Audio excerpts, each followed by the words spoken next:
Okay. Hi, everyone. I am Meredith Pruden. I'm in the School of Communication and Media at Kennesaw State University, and I am an IRMS fellow and board member. I'm chairing this panel today on mental and emotional health tools and research on supremacism and extremism. And I'm joined by Elizabeth Pearson of Royal Holloway, University of London, and researcher security, safety, and resilience.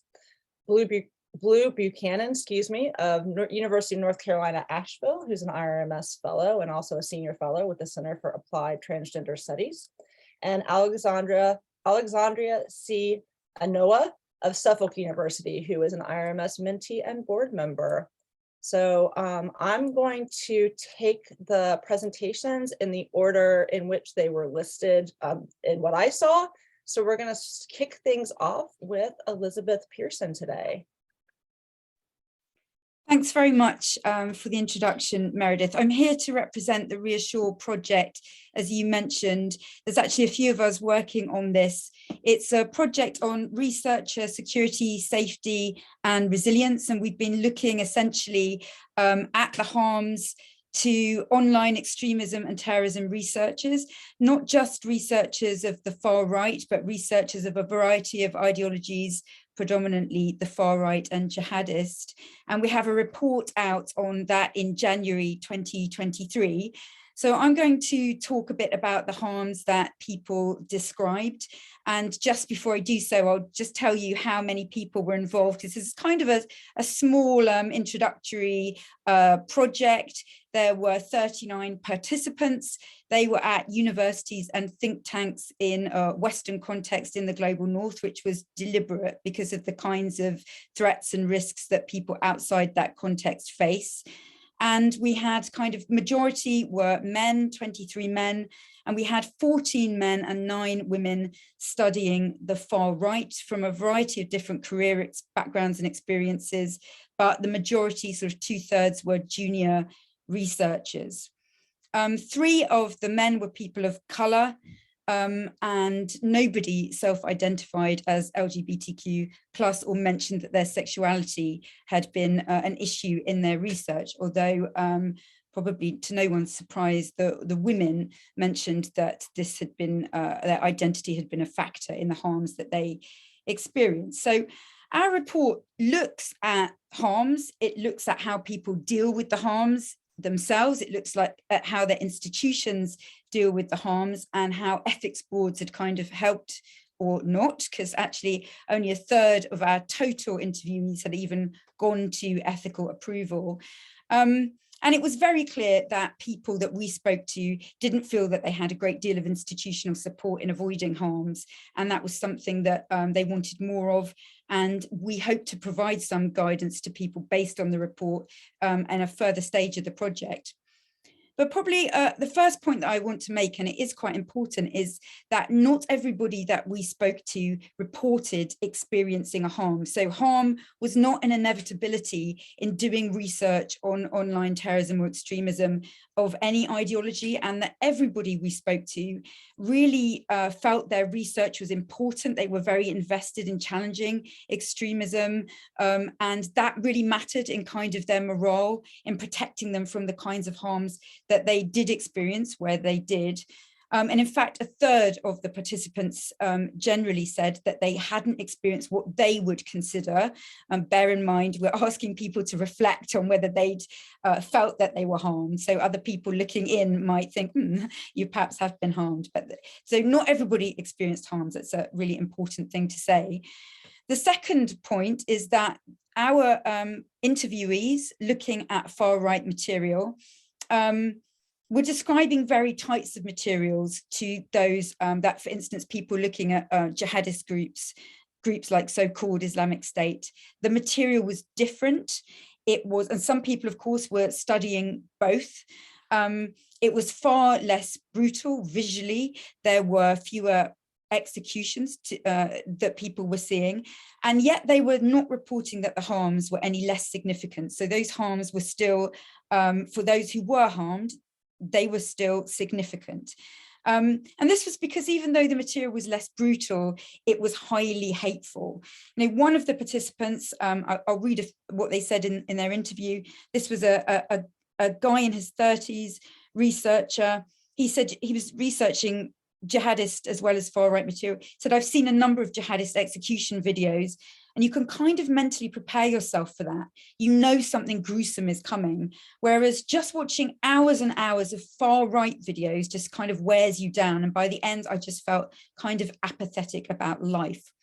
And another issue around the material, and this is an issue kind of across the field, was that people were looking at harmful materials, extreme materials for long periods of time. So 10 plus hours a day, potentially at weekends in an unbounded fashion. So, you know, as across academia, often people had few work-life boundaries. And so they were looking at these things on personal devices, not just professional devices, in personal or private locations, not just in professional spaces, and at all times of the day or night. And they identified this as a factor in the harms they experienced. So for instance, while putting up on their makeup to go out for a night out, just before their partner was putting dinner on the table, they were looking at extreme material on their phone, looking at material on the bus, just on their phone. So people said, we know that this impacts us. The third thing I'd want to say is that we found sort of three types of harms, actually, you know, firstly, emotional, mental, the subject of this panel, but also professional and physical, you know, security harm. So threats, physical threats to persons, being potentially very serious threats to their safety. We had one direct death threat to somebody studying the far right that was made to a man. We had two indirect death threats, or two indirect threats of harm, one to a man, one to a woman.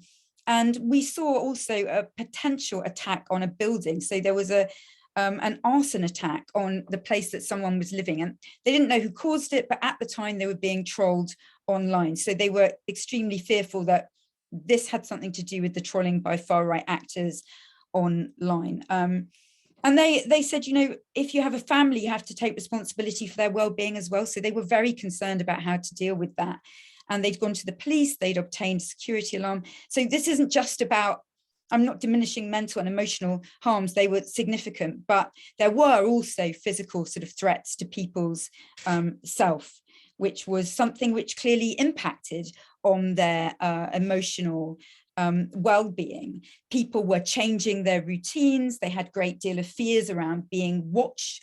And when it came to the threat from far-right actors, as opposed to those researchers who looked at jihadist material, for instance, the difference was proximity. People felt that that threat was proximate. They're in you know, Western institutions where the problem was in their cities, on their doorsteps. They had no idea, you know, if the people that had been abusing them were, you know, walking down the street, walking past them. You know, one person said about jihadists, you know, I might be wrong, but there wasn't a real inherent fear of reprisal. But actually with these guys, with the far right, particularly with this kind of 8chan young neo-Nazi, some incels, it is different. He wondered if he should be locking his office door when he was working on campus. We also had, you know, multiple cases of trolling and doxing that really impacted people's mental well-being. And the majority of the women that we spoke to, so 5 of those 9 studying the far right, had experienced online harassment, which they identified as harmful, trolled, subjected to negative comments. But of the men researching the far right, only 3 had experienced what they considered to be harms, such as trolling. So the mental and emotional harms that people experienced probably are familiar to people in this webinar: anxiety, cynicism about humanity, paranoia, wondering if people wandering onto their campus were the people that had been abusing them, as I mentioned. People talked about depression, they talked about anxiety. They didn't use words like PTSD or vicarious trauma. They didn't kind of have the language. Universities didn't equip them with that kind of language to talk about this, partly because they hadn't been forewarned. They hadn't had that sort of preparation for entering this space. For the majority of researchers, they were working it out as they went along, and it was something that they felt was a problem. They also felt that they didn't want to burden their friends and family with these kinds of experiences. because for the majority of our interviewees, they felt that the types of work that they were doing was a kind of boundary in itself between them and ordinary people who don't spend a lot of time reading hateful narratives online. And so this meant that they were reliant upon their colleagues in an informal way, because for most people, there weren't the institutional safeguards to ensure that they had, for instance, counsellors, well-being advisors. They might talk to their supervisors, but they had created mostly networks informally, for instance, using social media platforms like Twitter, meeting people at conferences, building up their own support bases as a substitute really for a kind of lack of institutional safeguarding. Now, that's not to say that everyone didn't have institutional safeguards, but even where there were well-being facilities on campus, people, again, didn't like to burden counsellors with these particular kinds of mental health issues. They didn't want to talk about the far right. They didn't want to talk about jihadist materials either. It was something that separated them. And a few people did also mention that although this community of researchers was really helpful and supportive, there could be a kind of macho culture in which sharing, talking was seen as a weakness. Not everyone discussed this, but I'll give you one kind of example, and that is from a woman researcher who basically said, she had made a media appearance after which she was severely trolled. And she talked to male colleagues about this, and they kind of had an attitude of, well, if you can't stand the heat, you need to get out of the kitchen, because if you're going to be online, if you're going to be on the news, then this is the kind of thing that you can expect, and that they should have essentially taken more precautions. So I think that this was an issue, and this was something that people felt was, part of academia. And this was a problem because it meant that they silenced themselves, they withdrew, particularly women. Identity really did matter. Women researchers felt that there was the risk of injury to them through researching misogynist actors that they knew would focus in on their sex and on their appearance when they were trolling and doxing them. And this was very, very difficult for them. It meant that people were essentially taking themselves out of the system. They were removing themselves. And that was extremely problematic, because they reflected that they knew that the far right wanted to silence them, and they were silencing themselves. And they needed more support in order not to do this. They would avoid Twitter, they would say no to media interviews. And professionally, this meant that the people that were early career researchers, people who were women, people with identities affected by the subjects that they were studying, were the most vulnerable, the most likely to be silenced. So there's a power disparity and inequality in the field, which was clearly extremely problematic. And we also saw that people explaining that their institutions didn't necessarily understand, for instance, people being put up for media interviews by institutions and then publicized using their face without their permission, for instance, when they'd been previously trolled online, turning up to an event where it was going to be live streamed, but no one had asked, is that okay with you? And feeling extremely vulnerable. Or they'd given interviews to the media and a caption had been used that they hadn't agreed, that put them at risk in a way that the journalist had perhaps not anticipated, or a photograph had been used. And people could be trolled for days on end, and would start off kind of looking at this stuff and then sort of just recognizing that they had to completely withdraw for their own mental health and well-being.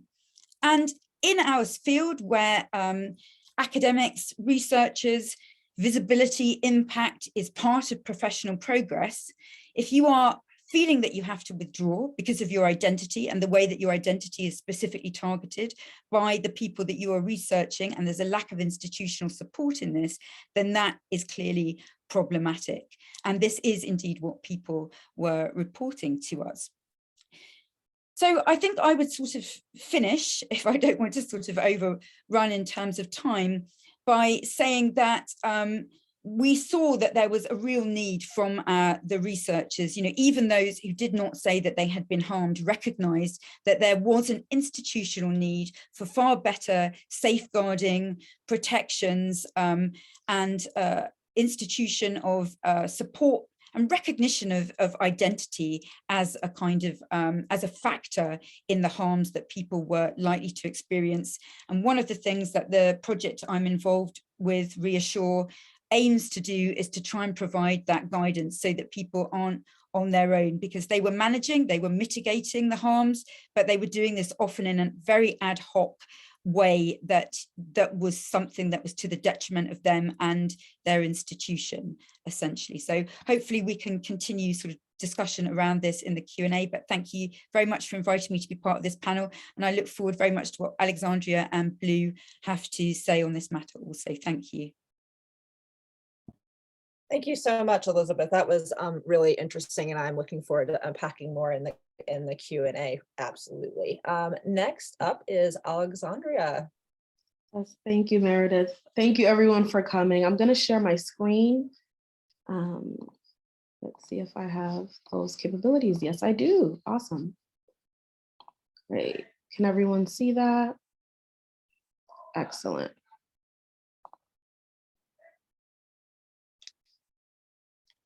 So today I'm going to talk about mental tolls and research on supremacism, but really about centering breath and care through the integration of Black feminist practices.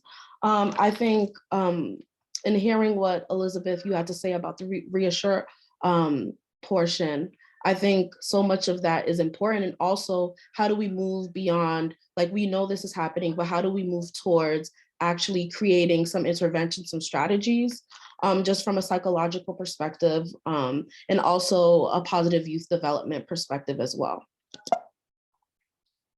So I always like to talk about what is my stake in the work. I feel like this is a very personal experience for me as I am a researcher in this field. So I'm a PhD student, a third-year PhD student in applied developmental psychology at Suffolk University. So my research primarily focuses on the developmental impacts of far-right ideologies on Black women, children, and adolescents. And I'm also a community organizer and use that with creative art practices, also first-gen Black cisgender women, child of immigrants. So all of these different identities informs the way I approach my work and who I'm accountable to. And from a psychological perspective, we know that mental health is a public health issue. And Elizabeth, you did an excellent job of like naming all of those specifically. So we have social isolation, decrease in motivation to get everyday tasks done, and can decrease life expectancy. But the one that I find to be really important, all of these are important, but the one that I think is important that we don't talk about is the physical harm. So it can influence the onset, development, and effects of physical illness. So in my personal experience, I research misogynoir, and particularly misogynoir posed by the far right. So I have this statistic that I find it important to tell people. So 5 Black women and girls were killed every day in the United States in 2020. Why this is important is because a lot of the violence towards Black women and girls are due to misogynoir, so anti-Black misogyny. And this term was coined by Moya Bailey and Pruden in 2018. And it's essentially the specific hate and prejudice towards Black women and girls. And it essentially robs us of our humanity. So there is a distinction between misogyny and misogynoir that I want to be clear about. Then also male supremacism scholarship often does not include the gender and race-based violent experiences of women of color, which also suggests that there's not enough information about women of color researchers doing this work and the types of encounters that we have online, but also in person as well. And misogynoir perpetuated by far-right individuals gives rise to violence against Black women and girls, and also opposes a multiracial feminist democracy. So a lot of times I'm on Twitter like everybody else. And some of the things that we see, this is from celebrities to people that are not celebrities. So I wanted to have this in everyone's face so that we can really see what's being said and kind of peel back the layers. So for instance, one user said, Chris Rock's one joke was rooted in misogynoir texturism, and ableism, degrading a Black woman in a room full of her peers on live TV.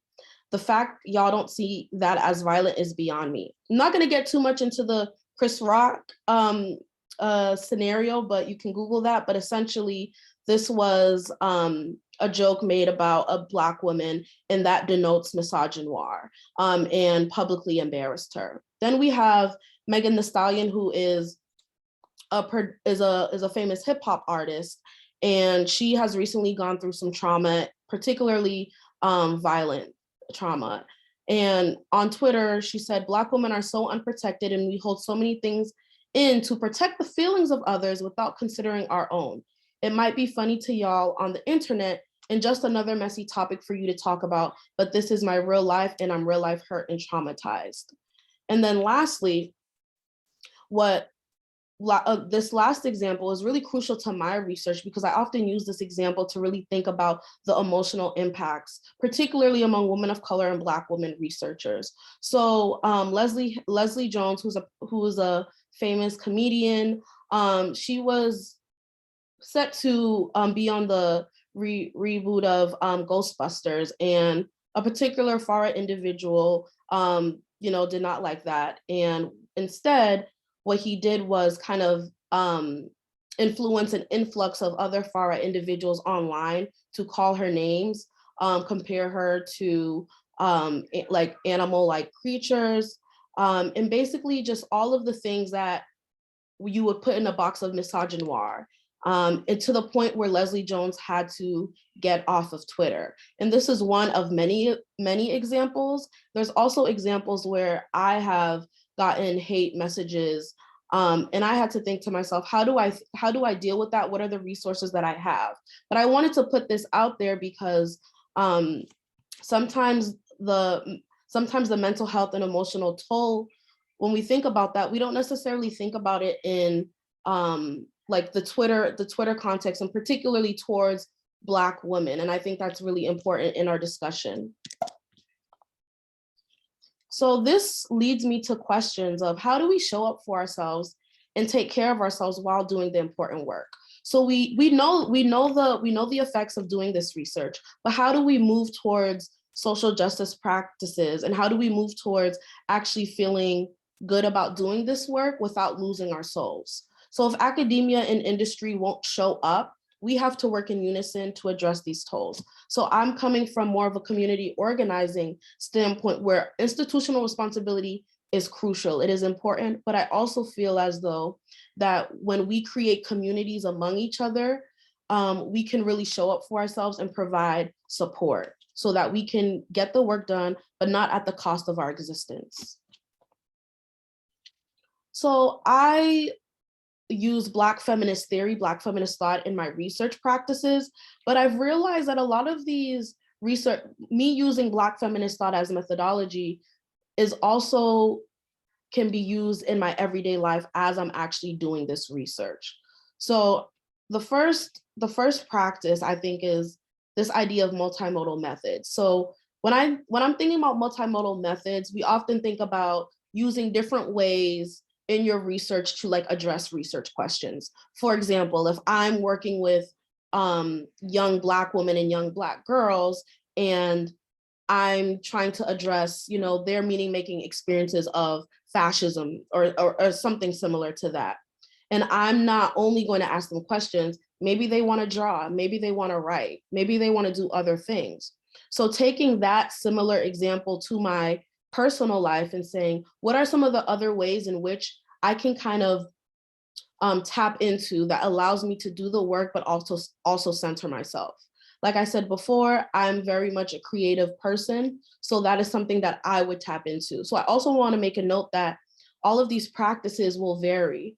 And then the second is really crucial in my research methodology, but also can be applied in dealing with the harms of doing this research, is stepping forward and stepping backward. And what that means is, we are this work, we are doing this work, but again, not at the cost of our existence. So figuring out what feels right, figuring out when do you feel the best time to write? When do you feel the best time to do this? And then closing your laptop. like really thinking about the small different interventions that we can have in order for our well-being to be promoted. And then meaningful connections. I think academia, it presents an opportunity for us to have scholarly connections, but also thinking about outside of academia as well as being really crucial to thinking about how do we address our emotional tolls. So meaningful connections can be scholarly networks, but also encouraging people to find support outside of the academy. And then this other point of critical action towards social justice as well. And this relates to the second one actually. So identifying the positive elements of the research process. So one of the things that I enjoy most about doing this research is actually positioning Black women and girls as producers of knowledge, which Patricia Hill Collins talks heavily about in Black Feminist Thought, her book, and that oftentimes science has been validated by white, cis, straight males. And what she's pointing to is that we have a responsibility as Black women researchers, Black intellectuals, to position Black women and girls as knowledge. That to me is a positive element of the research. That brings me joy. So thinking about the different elements of the research process that I find joyful. That also sparks critical action towards social justice. And then this last part is breathing. I know it sounds like, okay, we're all breathing right now, but I was reading a book called Holding Change. I have it right here actually by Adrienne Marie Brown. I would suggest everyone to get this book. Adrienne Marie Brown is phenomenal. She's a Black feminist thinker, writer, and she has this book that kind of talks about facilitation.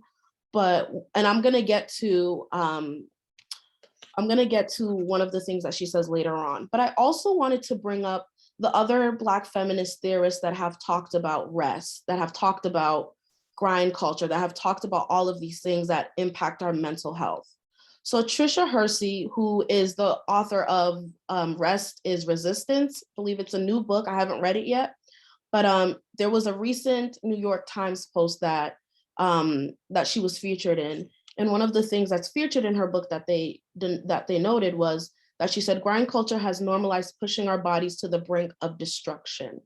And I bolded brink of destruction because this work, as Elizabeth said before, it's very taxing. Like it's not just an intellectual exercise. It's something that we feel in our bodies when we're looking at certain things, when we're communicating with other researchers. These are things that are it's a full body experience. So we want to make sure that we acknowledge it, but also, again, finding what works for us and thinking about interventions and strategies and still doing this work.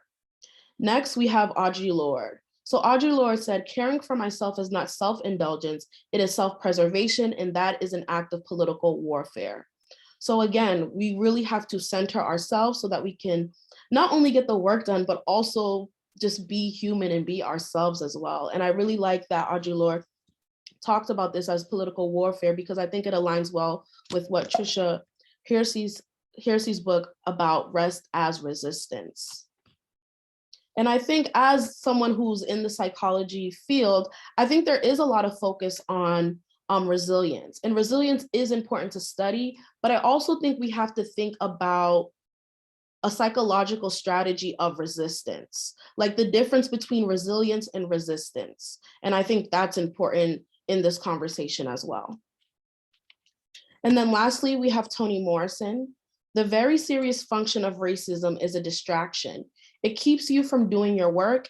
It keeps you explaining over and over again your reason for being. So I put this because I think a lot of researchers can relate to receiving negative messages, death threats, things that just make us not want to do this work anymore, quite frankly. It makes us not want to touch any manuscript. We don't want to do anything. But I think, in thinking about Toni Morrison's comment about this very serious function of racism, I think it's also just the very serious function of racism, sexism, all of these things that keep us at the margins. So it's a distraction from us to actually do the work to change lives and to shift social conditions. So the mental and emotional tolls in research on supremacism and extremism are going to vary by person, of course. However, we can acknowledge that researching supremacism and extremism presents isolation, exhaustion, and devastation as well, as Elizabeth pointed out in her report. So I also wanted to acknowledge, again, Black feminist thinker Adrienne Marie Brown. She has a lot of different practices, and one of them is centering practices, so breath. So I'm just gonna read this. I find it really powerful. And I think when I was doing my master's thesis, so my master's thesis was exploring the psychological experiences of Black women college students who encounter far-right misogynoir. So I use far-right misogynoir as an analytical frame to think about the intersections, or to think about how the far-right perpetuates misogynoir. And during that research process, I made it a point in my protocol, like when I was coding, I said, I'm actually gonna take some time to rest, and I'm gonna take some time to breathe. And I actually had it in like my document, and I thought that was really important so that I'm holding myself accountable. So she says, bring your attention to center, feel your dignity, your right to take up space, your connection with others, and your relationships with the arc of your life. What is your purpose? Let that fill you up. Breathe. Let your breath guide you into your body, into your center. Let your length be long, let your width be wide, let your depth be deep. Feel yourself on purpose. Centering song. Long as the light, wide as the sea, deep as the dirt, I'm gonna be me, I'm gonna be free. So I recommend everyone getting this book. She's not paying me, I just really like this book. And I think it's really good when we think about emotional and mental health, of like, what are the practices that we can do right now? And how can we actually introduce that to institutions of higher education, right? So that is my spiel, but I'm super excited to hear what Blue has to say and how we can all kind of make connections with what we all said. Thank you so much. Thank you so much, Alex. That was fantastic. I love the practical tips at the end. Blue, last but certainly not least. Hi, y'all. Thanks for this opportunity. I sort of briefly want to introduce myself a little bit more in addition to the fantastic introduction that I got earlier. My name is Blue Buchanan. My pronouns are they, them. And I am coming from the lands of the Cherokee people here in what is now termed Asheville, North Carolina, so from the South. I am going to be talking about a bunch of things, and actually I've just been like highlighting a lot of stuff between the other two presenters because there's so much overlap. But to tell you a little bit more about my work. So I am a Black trans femme person. I am a sociologist by training who specifically uses historical and field methods to investigate gay men's participation in right-wing social movements. And so everything from your gay neo-Nazis all the way to your run-of-the-mill log cabin Republicans.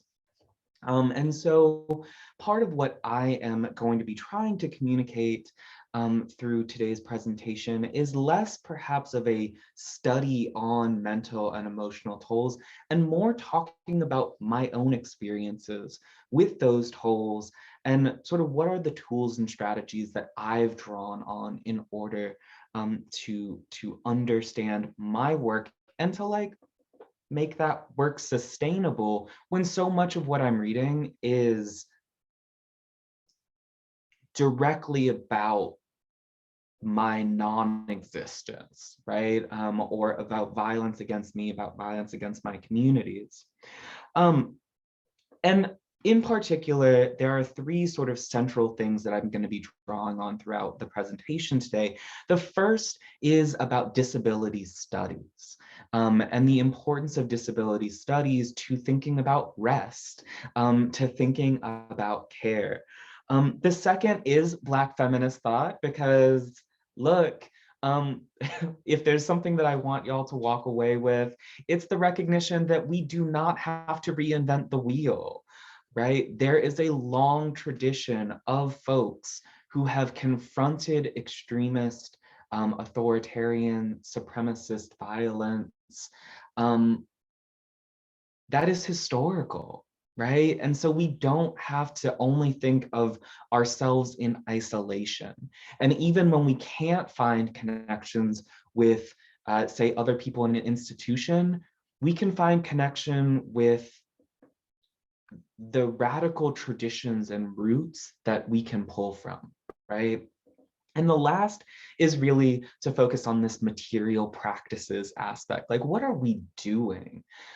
Because a lot of research tends to emphasize the mind, right? We're out here, we're doing this analytical process. It can be very easy for almost a process of dissociation, right? To be our mainstay practice of handling the violence that we come across in our work. So what does it mean to recenter the body? What does it mean to think about material practices? Right off of the bat, I was going to use Audre Lorde, and now I'm like, well, it's already been said, so I don't even Please say it. Please say it. Yeah, this is about this idea of self-care, right, as a radical and revolutionary act. And here I want to also stress, because I think that self-care has been a little bit co-opted into sort of mainstream language. Self-care is also community care, right? It is relationality. And this is one of the things that Lorde and other Black feminist thinkers have really stressed. We don't exist in a vacuum, right? And so one of the things that I'm also going to be stressing throughout today is how our practices of care relate to the world we want to see. Why are we engaged in this work?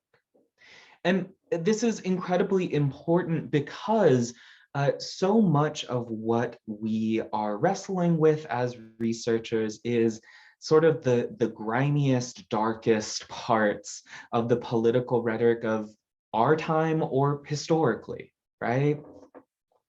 And so what I'm hoping to prepare people to really engage with or to ask questions about is, why are we doing the work? Is the goal to simply understand extremism? Is it to understand supremacism? Or is it to confront it, right? Is it to dismantle it? Is it abolitionist practices, right? And the reason why I say that is because one of the things that Adrienne Maree Brown, a lot of other folks, right, particularly anti-fascist organizers, I also come from an organizing and community organizing background. The goal of the work is to address and dismantle these processes and systems, right?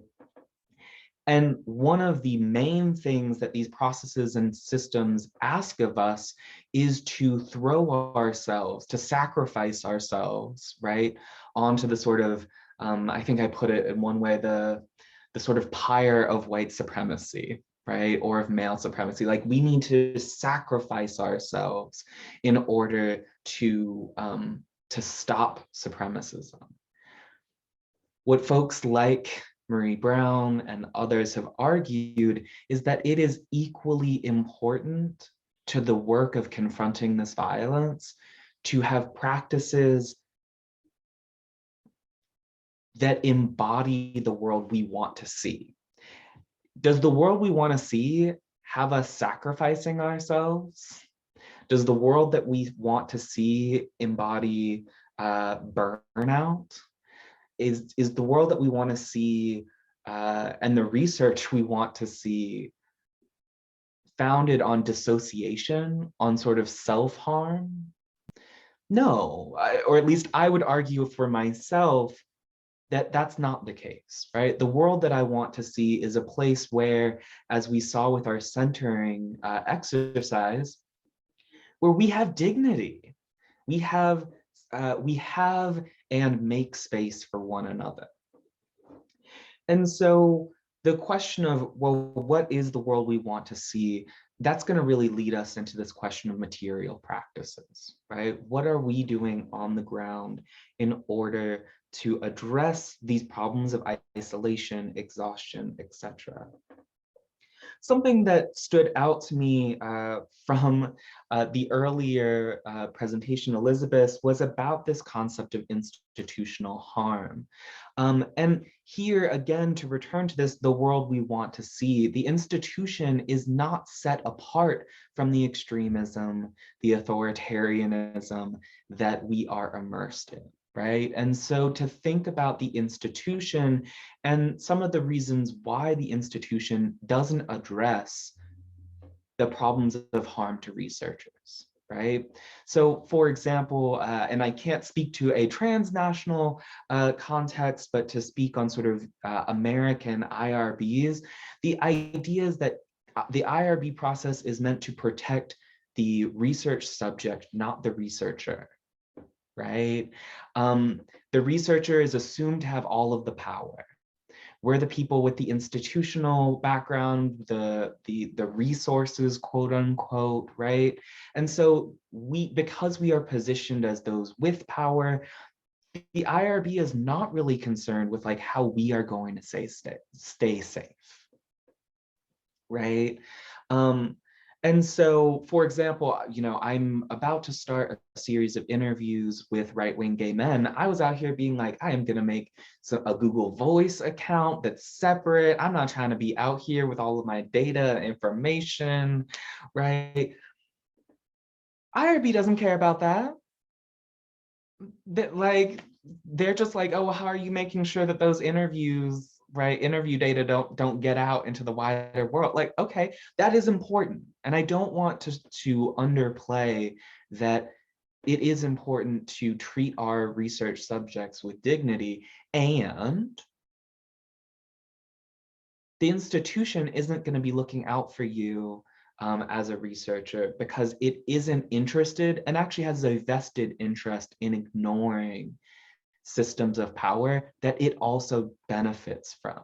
And here, just to make a sort of a case, an argument, that we study authoritarianism and supremacism, and often this means looking at the most extreme instances of these ideologies, but it behooves us to remember that these ideologies are suffused throughout our everyday lives as a whole.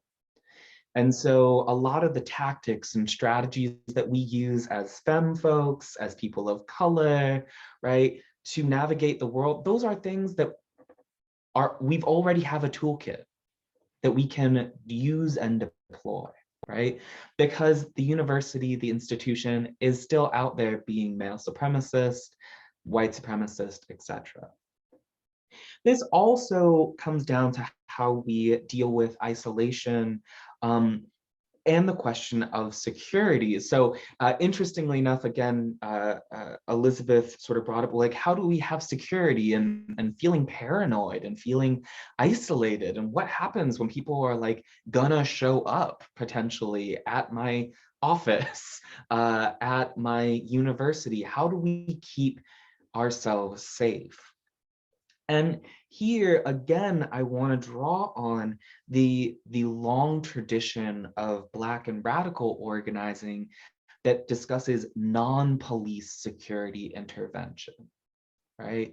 The police are an apparatus of white supremacy.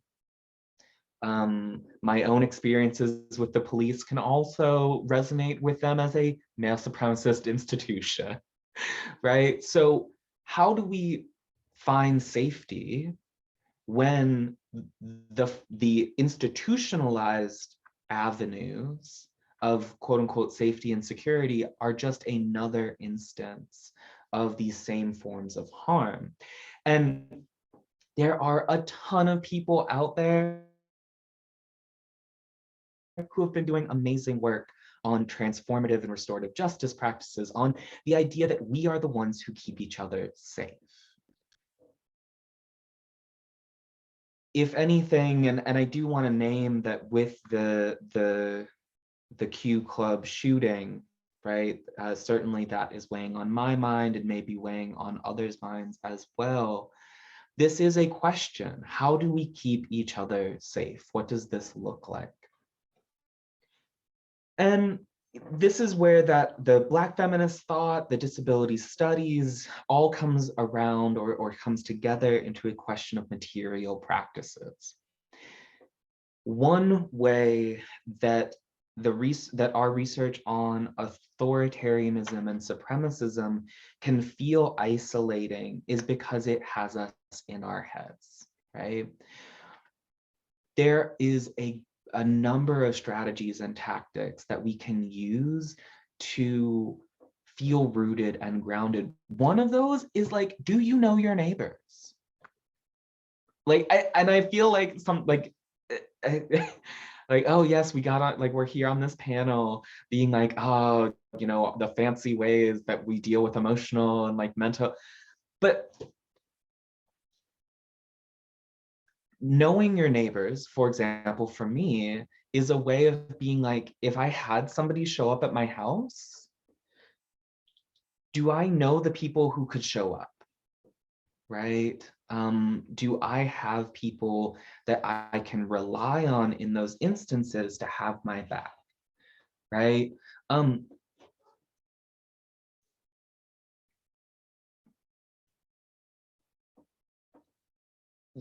The important part of that to me is both a question of safety and security and also a question of care.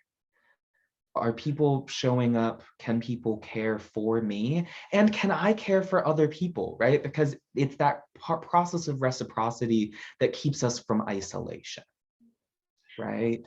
And so, you know, sorry, I have an old cat who is very much trying to get lap time. Now is not the time. But yes, right. So like the idea here being that it is important, again, to practice the world that we want to see. Another instance, for example, when I get stressed out after looking at neo-Nazi pamphlets for, 3 hours and doing coding on them, a big process, I will keep that in mind. A big issue for me often becomes about like forgetting to eat, right? Food is also a process of care, right? Care for yourself, care for others, right? And so engaging in these practices that Black feminists, right, trans feminist organizers have been saying for a long time is a way of practicing a world in which we are dignified. We need to treat ourselves with the dignity that we want to bring into the world, right? And so again, just sort of to really bring things around to this question of drawing on long-term radical roots, right? Across many traditions. You have folks like Du Bois talking about double consciousness, right? You have folks who are talking about what it means to operate and to live lives of dignity under things like male supremacism.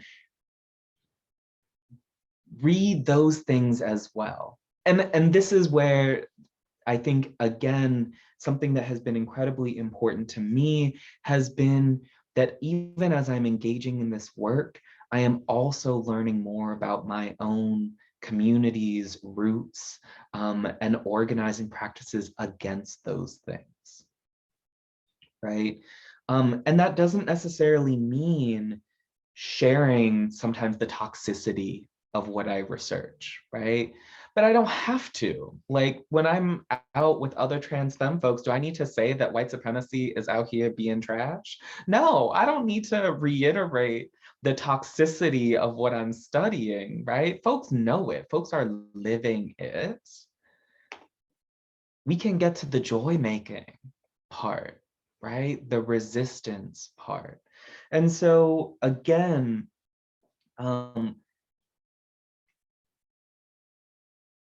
The study of the right, the study of authoritarianism and supremacism is relatively new, or at least certainly in sociology, it is relatively new. And for many of us, we do in fact have to just sort of feel it out, right? Try to come up with our own ad hoc practices,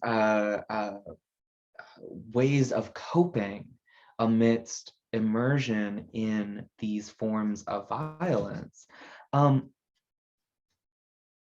But people, even without naming sort of supremacism or authoritarianism, are naming practices that move against violence, right? That are doing the work of creating the world that we want to see. And just as a sort of last thought, and apologies, because otherwise I could just ramble all over the place, is that with disability studies, really honoring that this is disabling work, and also that it bears, it is important to keep in mind that the academy is a space of hyper ableism, right? Jade Homage has a great book called Academic Ableism that really talks about how the university is expecting a certain productivity and output, right? That is trying to produce documentation and knowledge. And it is important to see our work through the lens of things like the undercommons, sort of Black lens of thought, that even as we are out here trying to produce this knowledge, the goal is to undermine the systems of violence and stratification. And that also means sometimes working antithetically to the goals of the university, right? Rest is against the goals of the university. And so we have to find a way of both recognizing that and building community with others who share those same values and principles, right? What Harney and Melton talk about as maroon communities, right? The undercommons in these places. In doing so, what we recognize is that we are resisting both the absorption into despair that comes with looking at these things, and with our own process of collusion in those systems of violence, right? And so again, because of that community orientation, I really encourage folks, especially if you are a researcher, to ask, what are the material practices I can do out there in the world that help to produce a world in which we are sustainably dignified, right? In which we are able to look these systems of violence in the face without losing our sense of self, right? And with that, I'm done, but I am very excited to be talking with and engaging with both the panelists as well as the folks who are here listening and bringing this into the world. Thank you. Thanks so much, Blue. That was fantastic. I really appreciate your perspective there. So I want to remind all of the attendees that you can drop questions for our wonderful group of panelists into the Q&A function. While we're waiting, we have gotten a couple, but we have lots of time left. So I wanted to open it up to the panelists if there was anything that you wanted to chat amongst yourselves with, or things that piqued your interest from each other's talks, while I collect some audience questions. I don't really have a question. I just have a comment.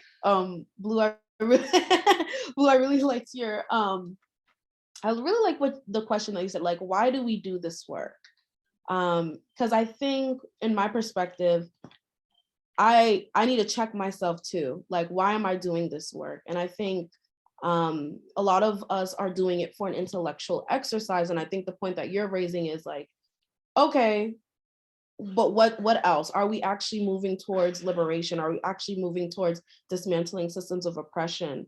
And I think that has very much connections to the mental health, the emotional toll, because if you're moving towards liberation, like your whole body, like it's not even just the mental thing, it's everything is going to be impacted. So I just wanted to raise that point of, I think it's a question we all should ask, not just once, but all the time. Like, why am I doing this work? Like, what is this for me? What is my stake in this?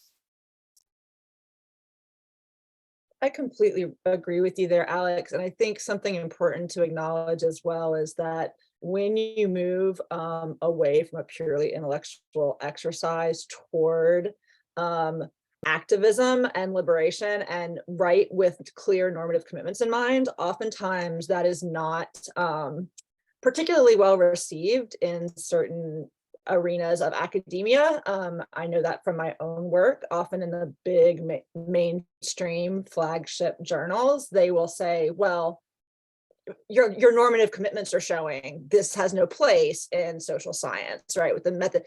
So this is another, that this can also be a really demoralizing, frustrating experience because it takes a lot of energy to fight that, right? To keep going back and forth in R&Rs and fighting with reviewer two and editors, right? And that is particularly the case, I know, for scholars of color and people from marginalized communities, because I write with folks like that and they have expressed that to me. So I think that's another important thing to kind of acknowledge.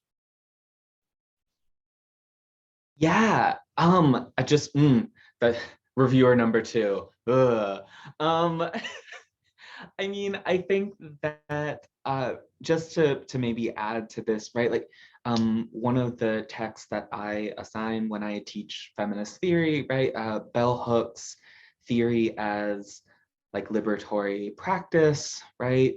It is important to realize, and I think especially in an academic environment where we tend to make a division between organizing and scholarly intellectual pursuit, right? That one of the things that Black feminist thought has really, I think, emphasized is that it is the practice of doing, right, in which we also are building theory. And so it's not enough to say, oh, there's activism and intellectualism, but that, for example, even here, as we're having this conversation about like, what does it mean to like care for yourself? That is theorizing, right? That is also an intellectual pursuit. And so I can't say that it's not going to be demoralizing encountering reviewer number two or the journals, because it absolutely will. But again, something that has helped me is going back to those folks and being like, you know what, Bell Hooks said that what I'm doing is important, and that to recognize that what is happening in those journals is a reflection of these wider processes we're trying to resist. It looks like Elizabeth, yeah. Yeah. So I know it's very formal of me to put my hand up to say, I just like, I've written, sorry, I've made so many notes as you both were talking about this sort of, just so interesting to me that both of you kind of like center this on bodies, because bodies are so often in the example that you gave, Alex, of the fat ugly fat, it's the body that is kind of, it's the body that becomes the object of the objectified, memeified when people are being trolled, when people are engaging in this work. And that that physical response to this work, that, you know, the silencing, the physical withdrawing from that space, because you bodily, that quote that I'm tired of, it's like, you can't do the work anymore. You don't have that in you anymore. But I guess what I wanted to kind of say was in response to what you said, Blue, about what institutions are and the ways in which institutions are completely imbued, entwined, entangled in these power structures, which the work is essentially trying to disrupt, destabilize, critique. And I completely agree with you. And going back to our research, I think most of the people that we spoke to agreed with this too, you know, who couldn't agree with it, who works in academia. We're used to it every single day. And depending on our identity, we are more or less distanced, excluded from different parts of academia in different ways. But I wanted to be positive and noted positivity, because in what we were doing and in the people that we were speaking to, we were also hearing kind of positive stories of people, okay, maybe institutions are not doing it perfectly, but doing it better. And I kind of feel like I totally agree with this idea of ad hoc, of care for ourselves, of I agree that we have to do this, but I also disagree that we, you know, should be leaning in as individuals or creating our ad hoc collectives, because that's what we found in our research. You know, this research emerged out of the fact we were a kind of ad hoc collective looking after each other, informally meeting at conferences, doing the work, the emotional work that the institutions should be doing, but are not doing and are putting onto us, and putting onto us unequally, because who is going to look after the women of color in this field? Well, it probably isn't going to be the white guys, it's going to be the other women of color, because they understand what that experience is like. And I think institutions, you know, can do more, because we spoke to people at institutions who do better, because they've been, you know, the simple fact of like people who were traditionally excluded, just getting in on the ethics committee, just sitting on it to make sure that, you know, there was a recognition that power isn't always with the researcher, that care has to be a part of the process, and care can be a part of the process by, for instance, budgeting in well-being, counselling, making those mandatory, making it explicit that that's got to be part of the money. That's not an add-on, that's not marginal, that's not something that, oh, we do if we've got time, that care is absolutely kind of intrinsic to the academic work that we are doing. So I do agree with you entirely that and, you know, maybe if my identity was not one which is kind of in some ways really included in kind of academia or more included, then I would feel it more strongly. But it makes me angry that institutions can get away with not looking after us, not thinking about those protections, not changing the IRBs so that they are better recognition of the harms and risks. Because when they don't do that job, and when it is placed onto us, it's energy that we could be using for other forms of care in different places that the institution, you know, we have to do it for ourselves. We have to mobilize, collectivize. We have to rest. And actually, I think what you said about the rest, well, post-COVID should be a moment where everyone recognizes the value of rest as part of work, right? Because we've seen those boundaries so completely collapsed, and then people really pushing back from this idea of I am constantly available, I am constantly being monitored by work, my home is my, you know. So post-pandemic, I would hope, though I don't know that there is great evidence for this, that this is a moment in which those practices of rest, practices of care can be better institutionalized. You know, I don't know what you feel about that. And sorry, I'm at risk of then sort of going off on one, but those were my responses to what you both had to say. So I'll shut up now. I appreciate you going off on one, Elizabeth, because I get like that as well. And I would love to chat with you offline sometime about our overlapping work in this area. I do want to move to some questions that have been asked by attendees, but I want to just quickly flag, I don't know how many people are here from the communication discipline or ever attend the International Communication Association conference. But the conversation that we're having right now reminds me of a paper that was published last year, and they had a panel on at ICA last year. Excuse the language, but it's the actual title of the paper called Fuck Individual Resilience, which is essentially about, like, yes, we have to care for one another and for ourselves, but also, to Elizabeth's point just now, like, we need some structural resilience that we need to force institutions to do. So just wanted to put, and I'm happy to like find that paper in a down moment and share. So without further ado, I will ask a couple of questions that have been sent through the Q&A. Can I just quickly Of course, respond? Blue. Yeah, of course. Yeah. So I want to be clear. None of what I said was lean in or individual response. What I was saying was community organizing is not the same as institutional response. And so what I'm talking about is building community, not saying individuals need to do X, Y, or Z thing, other than to say like, here are some, here are some like ways that people can start building that community. So I just want to put it out there that what I'm talking about is not like, hey, you can't depend on the institution, so you just need to do these practices, but rather to say that speaking to those women of color, they're already doing that. They're already doing those things. And in fact, instead of perhaps depending on institutional response, making sure that the institution pays out money, right? Those material resources gathered by colonialism, patriarchy, and violence, instead of like asking the institution to do better, which can re-legitimize it, doing what we can do to provide material and social legitimacy to the groups that are already out there, that already have the techniques of care that we are talking about. So I wanted to clarify that it's less lean in than an intervention which centers the things that people have already been doing, instead of saying, oh, well, you know, getting the institution to change is going to be the response. And in as such, I don't disagree with y'all, because harm reduction is a thing, right? And so like harm reduction is important.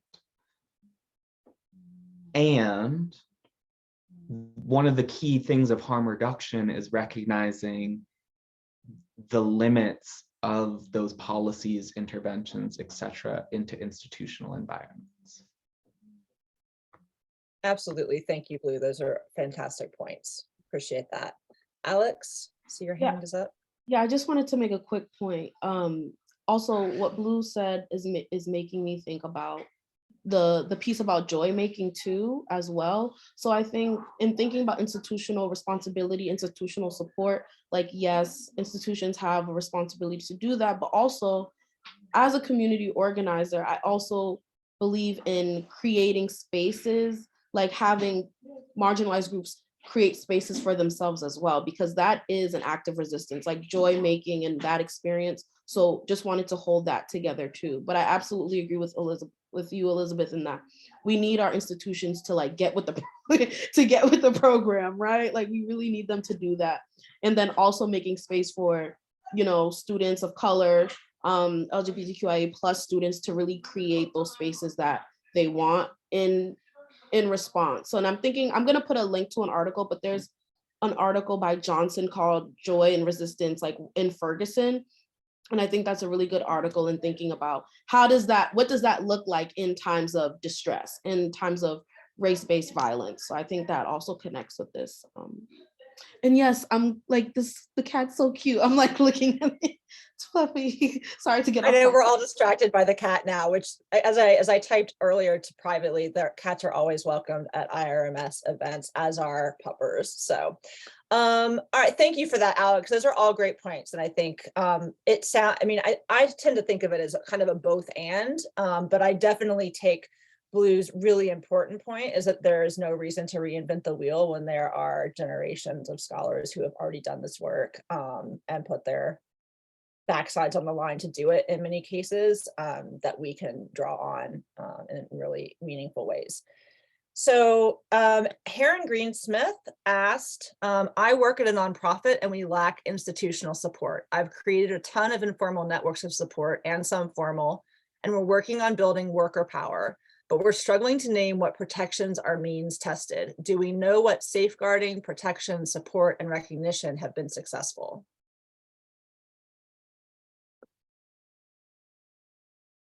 And I will let y'all think for a second, and feel free to jump in. I feel like I should have some sort of something to say here, because we obviously talked to people about what kinds of things their institutions were doing. Is that what the question is? What kinds of what good safeguarding looked like? I think so. They're asking what kinds of safeguards, protection, support have been successful. Do we know that?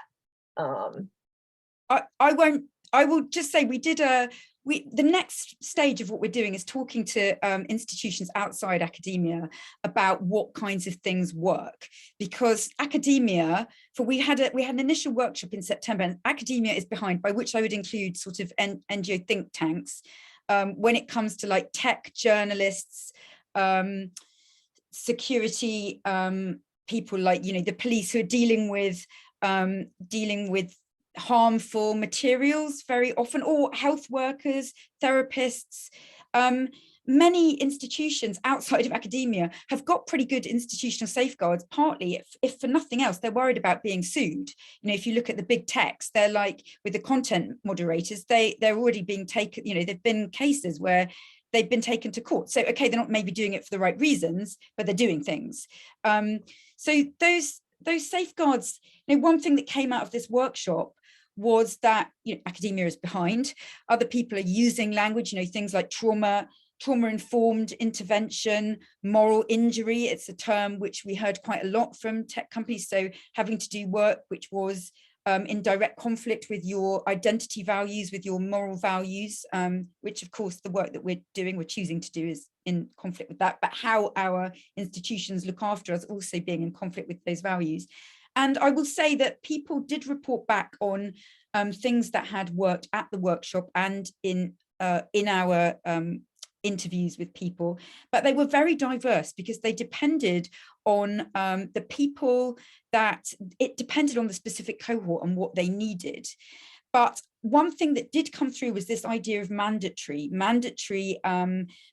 counselling. And the reason for that was that if it was left to people to choose for themselves, then people didn't always go, because they were worried that it might be stigmatized, that it looked weak, that they would be seen as, you know, not coping so well. Whereas when it was mandatory for everybody at every career level to spend, you know, 1 hour a week with the therapist in situ, everyone did it. Even if they just sat and talked about, you know, the football this week, they had to go, they did it. There was no stigma, no shame, and it was potentially very useful for people. Now, outside of that, there were so many different things, from having a kind of, you know, a games room sort of Facebook style that were, you know, one police section had instituted, which actually never got used because people were sort of, they didn't even know why it didn't get used. You know, they would sort of try and produce time for it. So people had tried various things, and some worked better than others, having Slack sort of, you know, sort of chat, well-being chats, those kinds of things. But this mandatory counselling came back as the one thing that actually most people agreed was useful and was able to pick up on problems and as and when they happen. So I don't know what people feel about that institutionally, but that came back from the interviews we did and from this workshop with people outside academia. And just what I mentioned it before, having a language to talk about it, saying we recognize there could be moral injury to you, you know, rather than academia where you're sort of flailing around trying to find the right words, or you're reliant on your actual, you know, like I'm a gender researcher, so I'm quite reliant myself on feminist theory, but it's not that, you know, we don't have ethics of care and like written into university, but we could do, you know, anyway, sorry, I'll stop again. I've lost my train of thought, so best time to stop, I think. Thank you, Elizabeth. That's always when I stop too, and I'm like, I don't know what I was saying anymore, which happens to me a lot. Does anybody else want to tag on before I ask another question from the audience, from the attendees? I was just going to give a shout out to union folks everywhere, particularly the UC system. I did my grad program at UC Davis. They are currently on strike. over their labor conditions. And so just to speak, or maybe to tack on to part of what Elizabeth was saying, is that there are also groups like labor organizations that are another in to demanding workplace protections, care, etc. Right? So, for example, I think both this contract negotiation and the previous one, getting rid of campus police was part of the work and safety provisions of the union contract, right, that they were negotiating over. Now, the university hasn't accepted those yet. Cross fingers, knock on wood. But again, police, institution of white supremacy, etc. Well, like being able to formalize workplace protections through union and worker organizing is another way for folks like us doing the research that we're doing to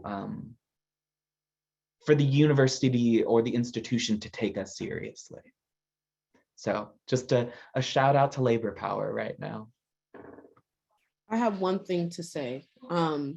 I also think this is an area in which DEI work, I mean, we all have our issues with DEI work, but I think this is an area in which they can possibly help in terms of thinking about how do we protect researchers, how do we protect our students, and like just different organizations of students. So I think that is an area where I can see DEI work, but I also think there are some limitations and just kind of some pedagogical things that are not appropriate that DEI does, but I think that is an area if institutions have diversity inclusion offices, multicultural offices, like really trying to work together on this as well. Like figuring out where the areas in higher education that could be appropriate for tackling on this work, because I feel like a lot of people in DEI don't really do anything, so let's give them something to do.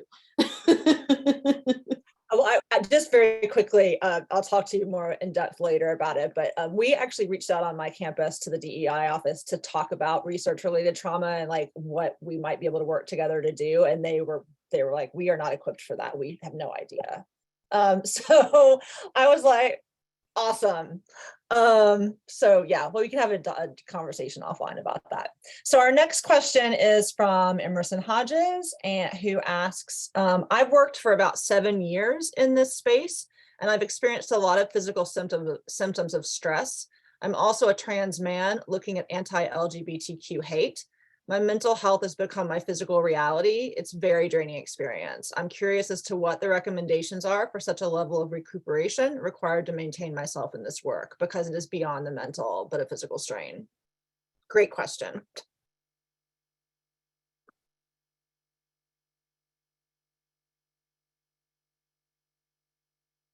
Who would like to kick us off? I guess I'll go.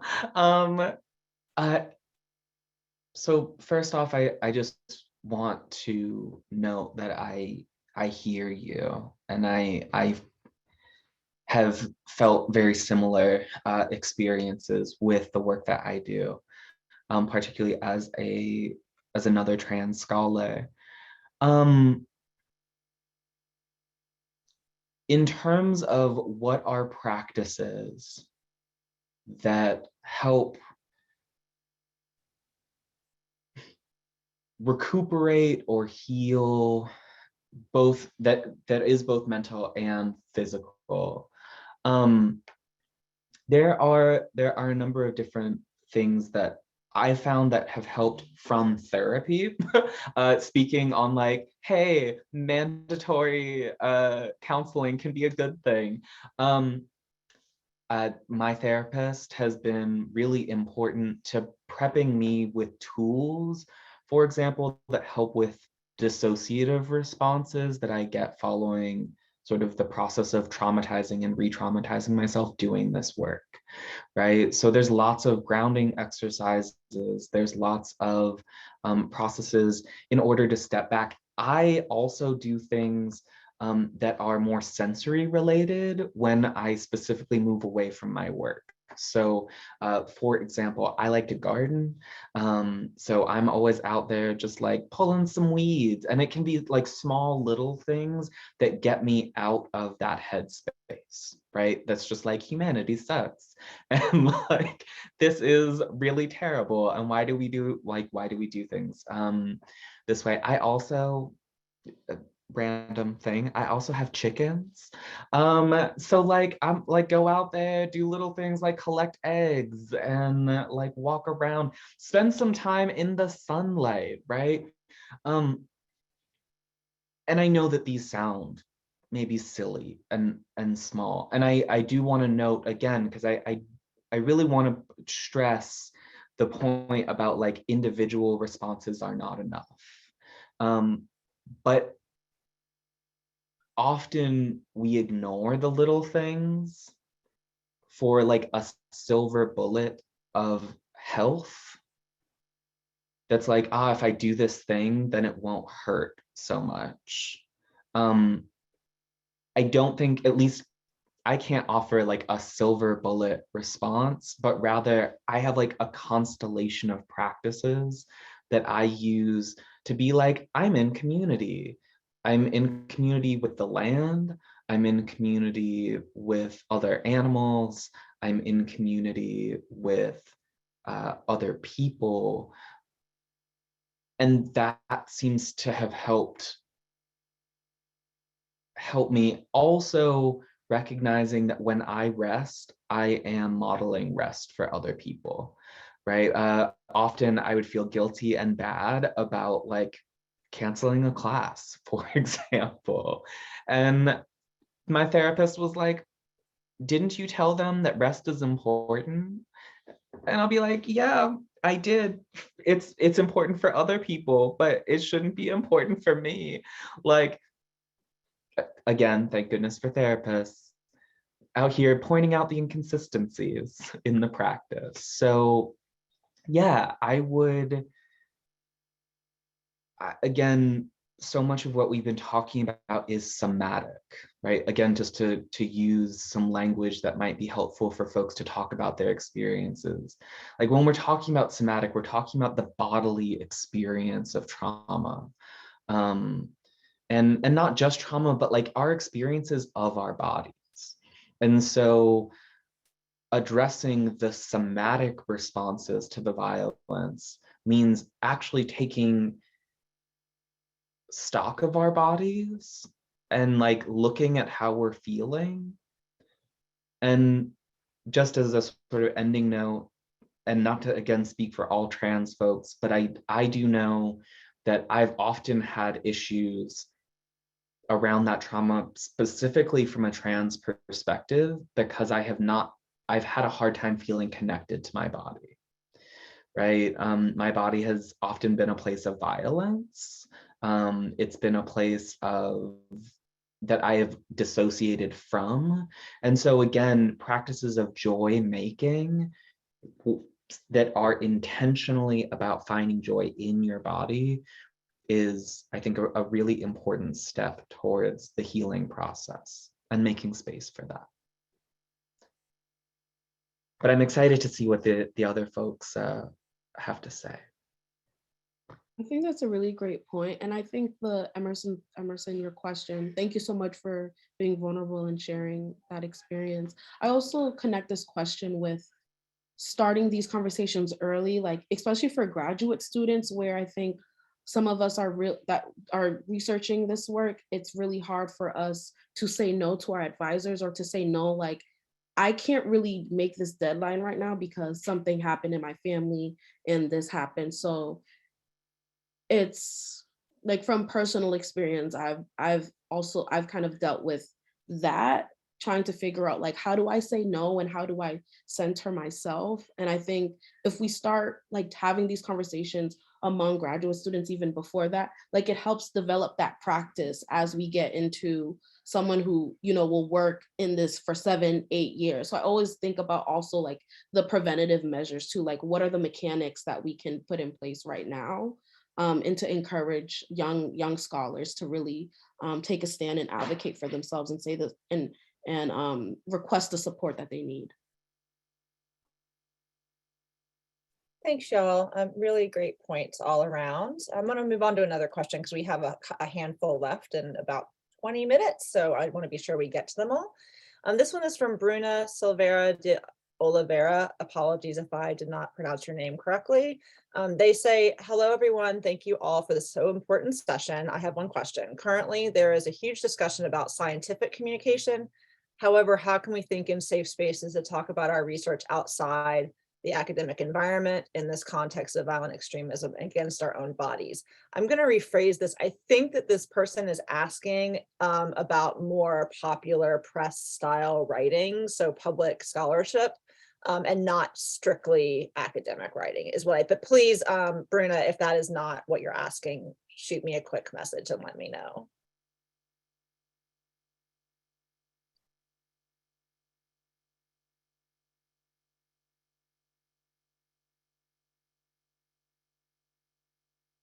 Does anybody want to tackle that? Or, I mean, I can start if nobody else wants to. Alex? I can talk, yeah. If I'm understanding the question correctly. Yeah, I think there's a space and it is necessary. I'm very much into public scholarship because I think, to Blue's point as well, there have been radical traditions before our time and people have been talking about this. And also people talk about these issues outside of academia. Like people just know about this, people live it, people experience it. So I like to write op-eds and create different forms of communication to other audience to make it accessible. And one, I think GNet actually published, I think Malika had published an article. It's basically like, it says, challenging the gatekeepers, challenging the gatekeepers, the experiences of women of color, researchers in the terrorism studies field. So that is a newest like publication where, you know, they were able to kind of really pull the different experiences of women of color study, like doing this work. So I think that's one way in which we can think, but also I do think community organizing is really important, and how not necessarily like, okay, so the op-eds are one option, but I also think that having community engaged work, like how we're organized, like how we do anti-fascist organizing, like who are the stakeholders in the community, who has been here for decades, like how do we get them involved, like, and why should they care about my research? Like really thinking about, like, going back to the question of Blue's question of like, why do we do this work? Also like, why should this community care about my research? Like, but not, and also not going into different spaces, acting as if you are the savior, more so as a partnership, like that exchange I think is important too. In doing community engaged work. I think that's answering your question, but not sure. But I think those are two different ways that you can really talk about these issues, like public scholarship, but also that community engaged work and the power of partnerships. Thanks, Alex. That's, yeah, the community engaged partnerships is really important, I think. In terms of public scholarship, to your question, I think, Bruna, as well, and there's no question, the more public you are with your research findings, the more opportunity there is for far-right actors for you to get on their radar. And so there are preventative measures that you can take to try and limit the damage that they might be able to do in online spaces. And so, and we actually have a harassment checklist at IRMS that I'm sure that we would be happy to share. But also, to Blue's point earlier, you know, one of the things that's actually on that checklist is like getting to know the people in your community, right? That might flag if there's some weird person on your front porch or on your, you know, in your hallway at your apartment building. But there's lots more than that as well. And I think for most of us who do this work, we do our best to lock down our online presence and do things in our local area that we feel like make us more safe, both on our college campuses where we work and in our communities where we live. But I, for one, I can't speak for anybody else. I'm also under no delusion that they could not still find me if they wanted to. And so that's a choice that I had to make for myself when doing this research, right? Like, I think it's important work that needs to be done. I know I'm not the only one that can do it. There are lots of people that can do it. But one of the reasons I started doing this work initially is because I come from a feminist media studies background. And I was really frustrated by the lack of any kind of critical lens to far right studies and normative and terrorism studies on this in this field. Largely, not to say there was none, but it was lacking. So it was important for me to feel like I contributed to that. I hope that makes sense. So there are things you can do, but it's not all foolproof. And I know for a fact they talk about me on Stormfront, so that's exciting. Anybody else have anything they want to add to that one? I just wanted to just echo that, like, there are things you can do to protect yourself and to do the best you can do to reduce risk, but that risk is never zero, right? And the more public work that you do, the more you are likely to, no matter how careful you've been, still be doxxed or targeted. And I just wanted to speak back to what Alexandria had said about preventative work. Like, okay, if it's gonna happen, and it might, do you have a sort of plan in place? Have you talked about those things with the people that you care about? I know Elizabeth brought up sort of feedback from folks being like, I'm concerned about my family, right? Like, I also have a responsibility to them and not just to myself. So having conversations with the people you're connected to say, this is a risk, because we want people to be able to consent to that risk, knowing as best as possible, what might be entailed with that. I just wanted to say one extra thing as well there about the ways that the people that we'd spoken to, because exactly, risk, any engagement with the public is a risk. You don't know how people are going to respond to, well, even your work, even publishing your work is a risk in some way.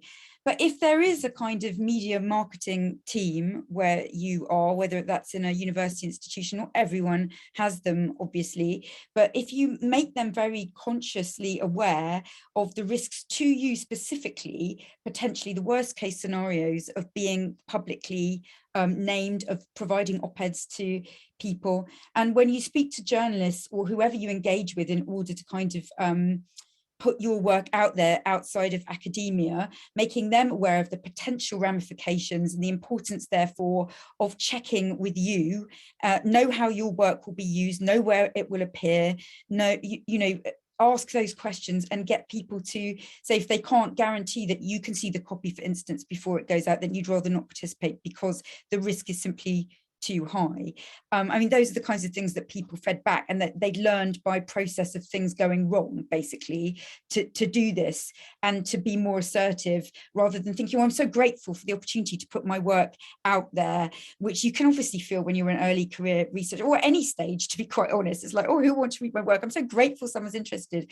Just to be able to say, actually, I am interested, but this has happened to me before. I just want to check that this, and to feel entitled, empowered to be able to do that. And if you can get media people behind you in your institution, all the best in that. Thank you, Elizabeth. All really great points. I also, not to be like the sky is falling, but I do also just want to say, you would be remiss if you think that because you're only publishing your work in academic journals, the far right will not see them. That is not accurate. So I've actually done a hyperlink network analysis, and there are hundreds of links to academic journals looking at content that they find problematic and talking about researchers doing that work. So, even if you're not planning to do public scholarship, I really recommend thinking through those preventative measures. And on that note, we have an anonymous question that's actually a follow-up on an earlier question. And this person says, in some ways, it feels like there are no solutions short of leaving the work. Many of the ideas are again about individual responses, and yes, that can help bolster mental health, but do we have any real choice short of leaving if institutions won't actually provide support we need?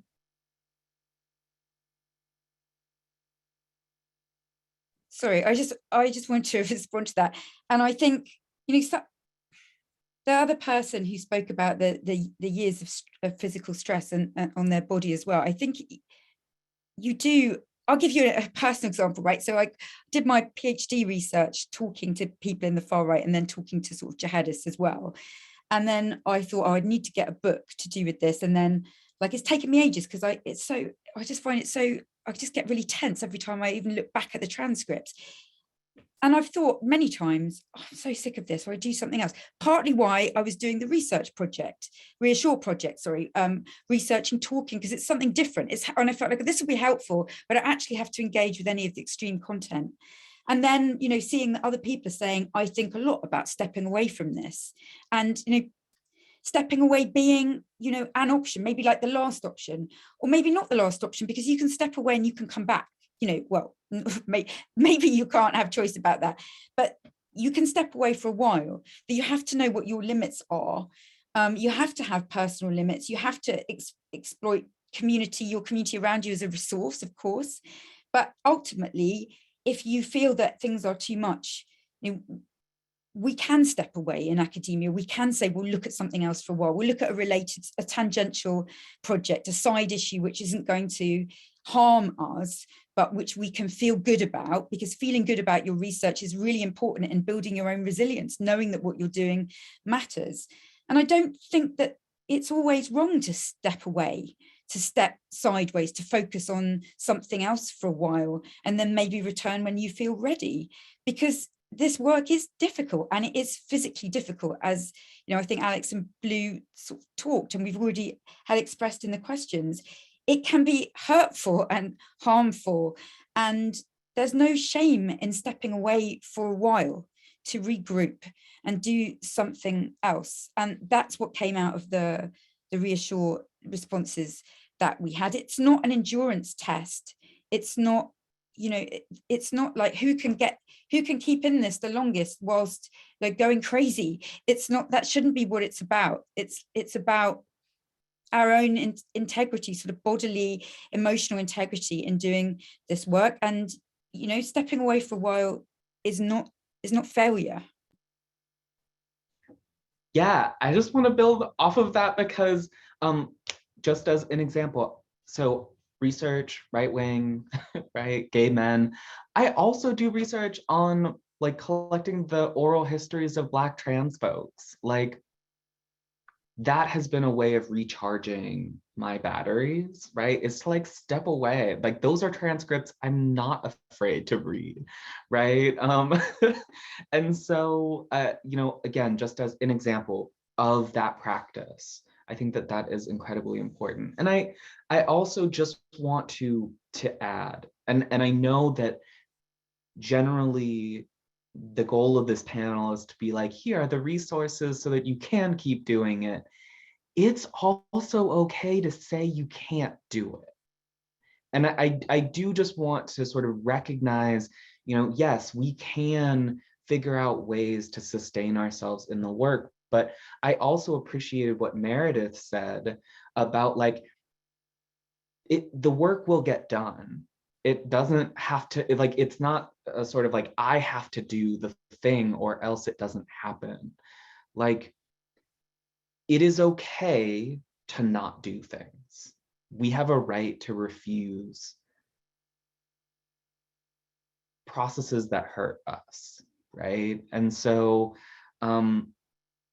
obviously we think our research is important. We clearly are invested in understanding these processes. But I want folks to also know that there isn't shame in being like, I don't have the capacity or the resources to do this, right? That is also valid and acceptable. And I just want to add it to both of your points, especially the point about like, you're not limited to just studying this. Like I I'm interested in researching things like when I was in college, I was a dance and psychology major. So I'm interested in Afro-Caribbean dance and how that's positive, tapping into the things that make you feel good. But I do acknowledge that there is, like, in our conversations, we talked a lot about, it may seem like these are individual practices, but I do think that a lot of these practices could be done in community and with others.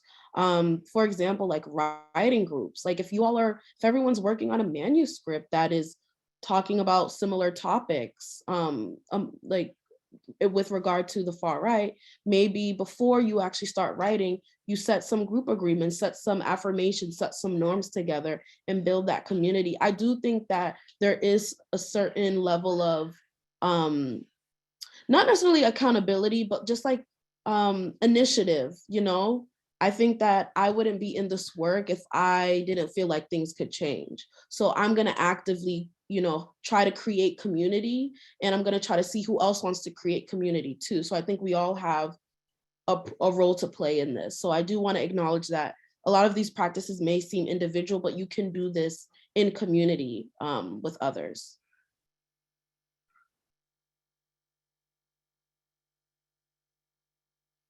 Fantastic. Thanks y'all so much. Really quickly, we've just got a few minutes left, so I want to try and maybe rapid fire these next two questions if we can get them answered, and then we'll conclude. So we've had somebody say, thank you all so much for this space and these powerful points brought here. I work at a nonprofit focused on extremism. If there's a way to create if there is a way to create a network of support for academics that isn't present in nonprofits, in other words, is there a network in the academic space? Because there isn't, from what I can tell in nonprofit space. I don't think there's a formal network, but I don't think there is either, but I wanted to just put it out to everybody else. But what I have experienced is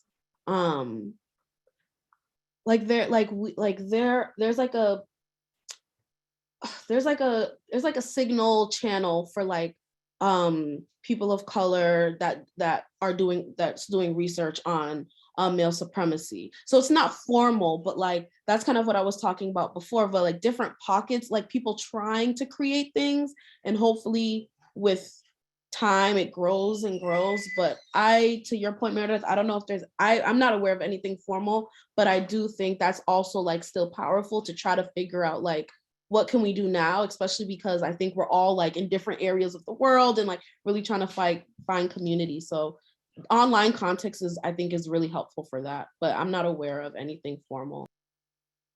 I'm not either, and I see shaking heads. So with that note, we definitely know we have to we have a lot of work ahead of us, it sounds like. So the last question, some of our panelists have experience with social justice organizing. Black feminist thought, including some of the writers who have been mentioned, has pointed out how much social movements have been built on exploitation and the expectation of self-exploitation, which especially burdens women, and in particular Black women. To what extent is our work as activist researchers not only reproducing issues of academia, but also the social movement expectation that participants, especially women, should do good without compensation? And I know this is a big, heavy subject, so maybe we could just try and give a brief response to this so that we can wrap up the session. I didn't see this is this question was sent to you directly? I don't see this. Yes, it was sent to me directly. All right. Do you want me to pop it in the chat so you can see it? Yes, that would be helpful. Yes, thank you.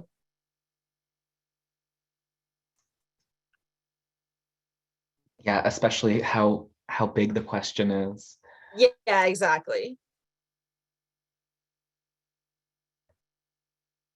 I was just going to say, like, I mean, I know that institutionally, like, the guys, the senior professors who never take time to listen to students' worries, and, they're the ones that publish, they've got that do 9 to 5 in the office, and that the students don't feel comfortable to go and talk to because their doors never open. They're the ones with the good publication track records. But like what Blue said about building the kind of communities and institutions that we want to see, like, I don't think I'm going to be like you know, I want to be caring for my students. I want to be caring for my colleagues. I want to be like doing good work that will help people. Like, yes, it's not right, and the burdens will always fall on those who, you know, who are willing, and there is always going to be those who are going to say no, and we kind of know who the usual offenders are going to be. But you know, I just go back to the point that like what REASSURE is trying to do is you know, is be at the table within our institutions to create the kind of change, because the institutions are us, you know, like maybe it doesn't feel like that very often, but we can, I do really believe we can change things so that those burdens don't fall on the wrong people unjustly, and creating bigger power disparities where we've already got inequality in this field, and we, you know, and that needs to change. Just to build off of that, I mentioned before, like, I personally am not super, like, I have a lot of problems with institutions, but what they can do is pay people for their time, right? We also know that, for example, you know, a lot of particularly women, femmes of color, right, do more service that almost never is taken into account in like their recognition process in the university, right? So another area that is like really a straightforward ask is like service should count towards things like tenure, right? Because people are out here doing it anyways, right? As Elizabeth pointed out, like people are already doing it because that is something that is important, right? So one, pay people. Pay people for the work that they do. Compensation is super important, right? And pay people without the expectation of a particular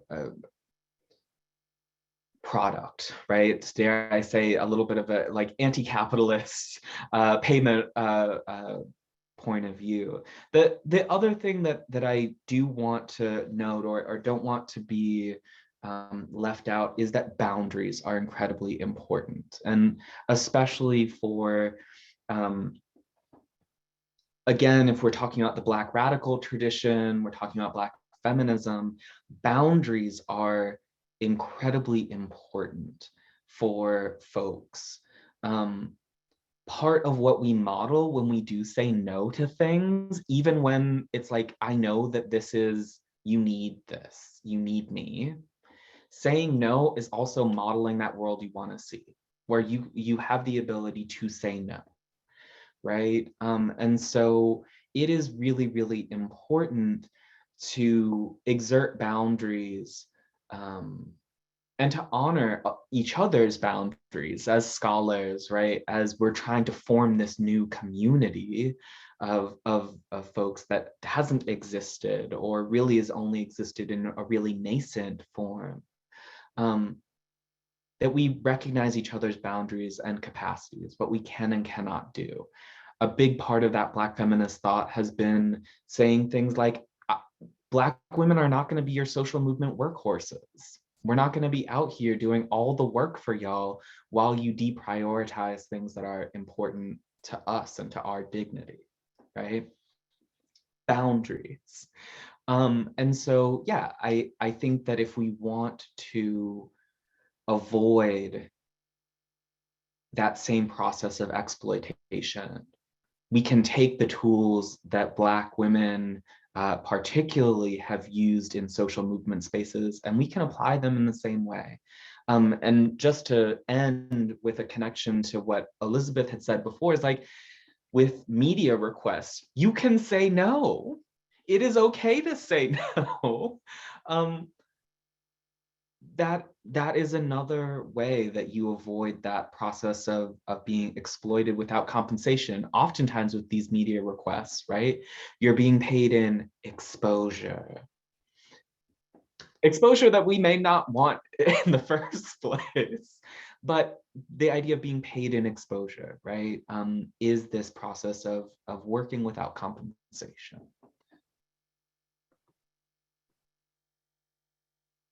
Thanks so much, Blue. And thanks again to all of our panelists today, Alex, Blue, Elizabeth, really wonderful conversation that we had today about the mental and emotional toll of doing this kind of research.